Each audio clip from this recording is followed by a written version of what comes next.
Hello history के दीवानों। आज हम बात करेंगे इंडिया की आजादी की लड़ाई के एक बहुत ही जरूरी आंदोलन के बारे में, नमक सत्याग्रह। ये एक बहुत बड़ा मोमेंट था जिसे महात्मा गांधी ने लीड किया था। 12 मार्च 1930 को शुरू होकर 6 अप्रैल 1931 को दांडी में खत्म हुआ। तो चलिए इस अद्भुत यात्रा पर एक नजर डालते हैं। पहले थोड़ा बैकग्राउंड समझ लेते हैं।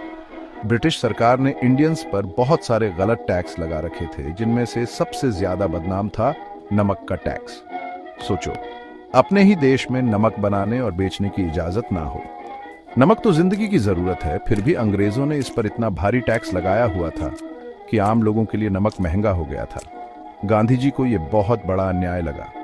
उनका मानना था कि नमक के टैक्स का विरोध हर एक इंडियन के दिल को छुएगा और इससे आजादी की लड़ाई और भी बड़ी हो जाएगी। और इसी सोच के साथ नमक सत्याग्रह का आइडिया आया।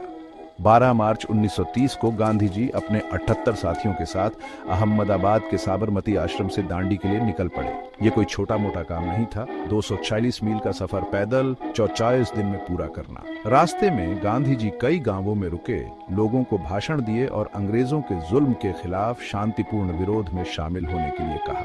फिर आया 6 अप्रैल का वो खास दिन। गुजरात के दांडी गांव पहुंचकर गांधी जी ने समुद्र के पानी से नमक बनाकर ब्रिटिश कानून को तोड़ा। इसी घटना ने सविनय अवज्ञा आंदोलन की शुरुआत की। नमक सत्याग्रह का असर बहुत जबरदस्त था। इसने ब्रिटिश साम्राज्य की नींव हिला दी। दुनिया भर में इसने इंडिया में ब्रिटिश नीतियों की तरफ ध्यान खींचा और आलोचना शुरू हुई। देश में इसने इंडियंस में एकता और देशभक्ति की भावना जगाई। हजारों इंडियंस गांधी जी से प्रेरित होकर इस आंदोलन में शामिल हो गए।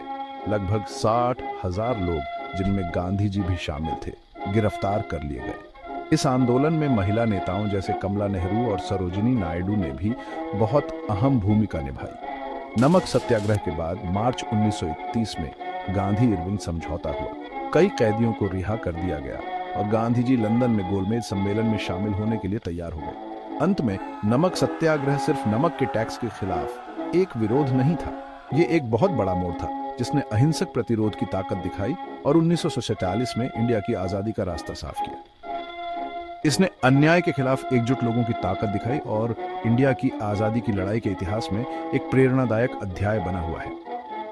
देखने के लिए धन्यवाद। लाइक, शेयर और सब्सक्राइब करना ना भूलें और भी दिलचस्प ऐतिहासिक जानकारी के लिए।